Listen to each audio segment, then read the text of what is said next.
শেখ হাসিনা পালিয়ে গেছে, শেখ হাসিনা নাই, শেখ হাসিনা চলে গেছে, শেখ হাসিনা পালায় না।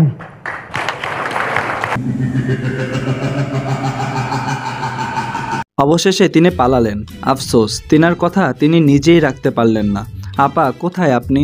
আপনাকে ছাড়া যে জাতি আজ একাকার হয়ে আছে, সেটা কি বুঝতে পারছেন না আপনি?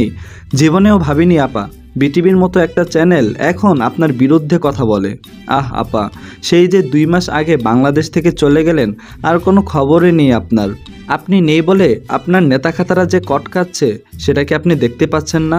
খুব খুশি হয়েছিলাম আপা, যখন আপনি বলেছিলেন যে আপনি বাংলাদেশের খুব কাছাকাছিই আছেন, চট করে ঢুকে পড়বেন। কিন্তু এখন কি শুনছি আপা, আপনি নাকি এখন আরও দূরে পালিয়ে যাচ্ছেন, মধ্যপ্রাচ্যের কোনো একটা দেশে গিয়ে নাকি উঠবেন। এটা হয় না আপা, চট করে না ঢুকে আপনি পুট করে পালাচ্ছেন।